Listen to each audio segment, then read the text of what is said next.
athlètes russes, il y en a 16 ou 17. On m'a dit mais vous les interdisez pas?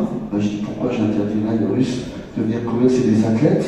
J'étais à Moscou il y a 2 ans, j'ai fait le camp de presse et j'ai été super bien accueilli. Il y avait 95 concurrents, il y avait 26 journalistes, on était monté à 34 participations, alors qu'on était toujours moins de 10 participants russes.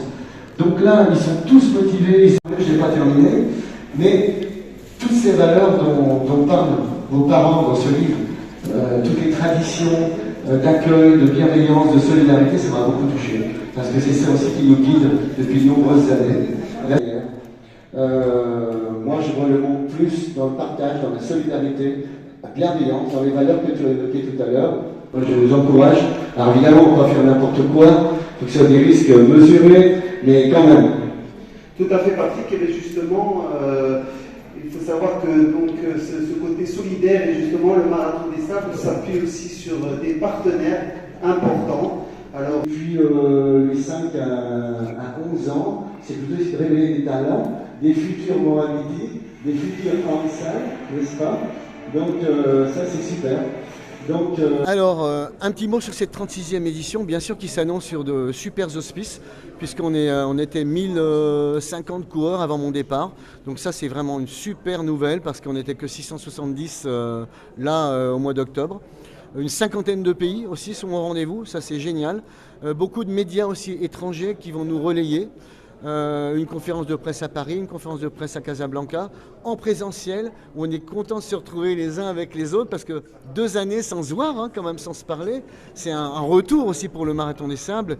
Et puis, puis pour nous, il n'y a rien de mieux que la proximité, les échanges, répondre à des questions en live.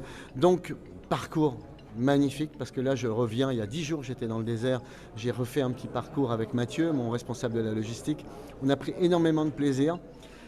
De fouler le sable marocain, c'était vraiment un moment magique, que je suis content de refaire partager à nouveau du 24 mars au 3 avril avec ce bon millier de compétiteurs qui vont se régaler, et on va vous allez faire des images extraordinaires, c'est tellement beau, franchement, ça va être magnifique. Merci en tout cas.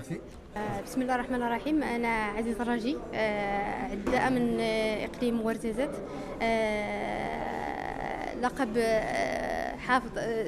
لعبت ماراثون دي سابل 4 المرات. المرة الأخيرة أنا اللي ديت اللقب ديال الماراثون دي سابل، ونتمنى المرة الخامسة إن شاء الله نحافظ على اللقب ديالي. وبالنسبة للتدريب ديالي الحمد لله هذا العام كانت تدريب جد شاقة بمدينة إفران، ونتمنى ان شاء الله نحافظ على اللقب ديالي. وبالنسبه رغم الصعوبات، رغم الوباء اللي كان في المغرب، كان بزاف ديال الصعوبات، ولكن الحمد لله بفضل التدريب ديالي والاصدقاء ديالي والمدرب ديالي الحاج معزز، حاولت انني ندير مجهود باش ندير ديك الصعوبات اللي كنعاني منها، والحمد لله. وبغيت نشكر شركه TGCC اللي دارت لي السبونسور، والحمد لله نتمنى انني نزيد اكثر شركات سبونسوري باش نزيد ندير القاب على الصعيد الدولي ان شاء الله.